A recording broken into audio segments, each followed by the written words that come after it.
Yo, en ce moment je suis pas du tout productif, en même temps j'ai eu une clé Valorant depuis le début de la bêta. D'ailleurs je suis en live H24 sur Twitch, donc si vous voulez passer, c'est le moment. Mis à part ça, avec le dernier épisode qui a clôturé la saison 4 de My Hero Academia, qui est une masterclass, ça fait j'ai pas pu m'empêcher de lire le manga. Et là m'est venue l'idée de faire une vidéo en rapport avec celle-ci. Mais voilà, vu que l'auteur de My Hero Academia, Kohei Horikoshi, a son propre style à lui et qui est magnifique et qui ressemble un peu à un style comics, ça fait je me suis dit, est-ce que les mangas ont été influencés par les comics? En faisant des recherches, j'ai trouvé des choses quand même assez intéressantes. Et salut à tous, c'est Kaito. Aujourd'hui, on va voir comment les comics ont influencé les mangas.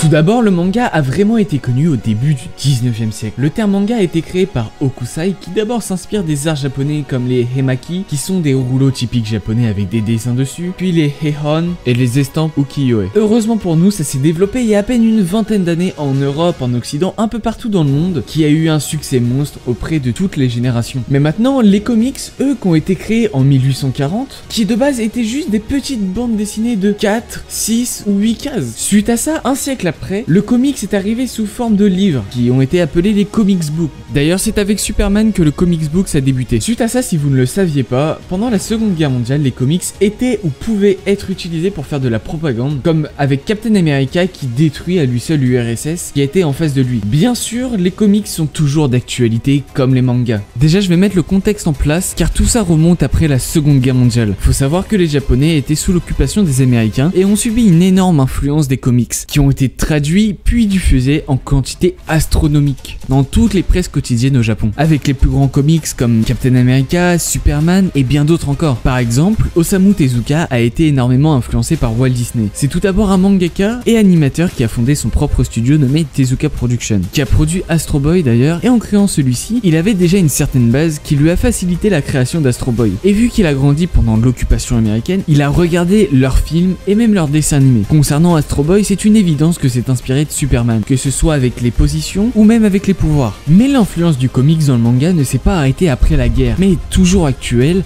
avec les plus grandes œuvres comme par exemple One Punch Man, My Hero Academia, qui tous deux représentent un monde rempli de héros et de vilains, sachant que les héros principaux sont surpuissants, comme les icônes du comics tels Superman, Batman, Spider-Man et bien d'autres. Et encore plus récemment, Chainsaw Man, un manga édité par Kazé, s'est beaucoup inspiré du comics sorti en 1993 avec Chainsaw Vigilant. Même si l'histoire est différente, les personnages principaux se ressemblent énormément. D'ailleurs, je suis obligé de reparler de My Hero Academia, car All Might il a tous les clichés du comics. Il sauve tout le monde, un grand sourire, bat tous les vilains, et bien sûr le style d'Horikoshi qui pendant les scènes de combat met des ombres beaucoup prononcées sur le corps et ça rappelle énormément les comics.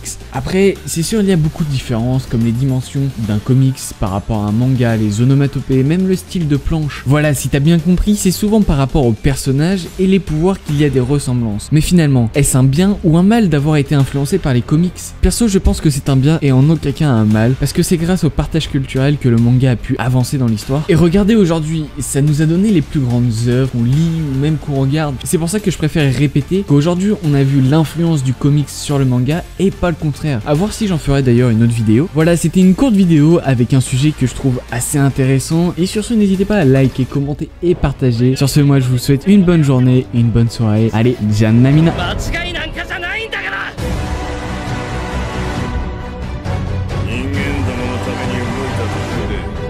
結局奴らは勝手に死んでいくではないか。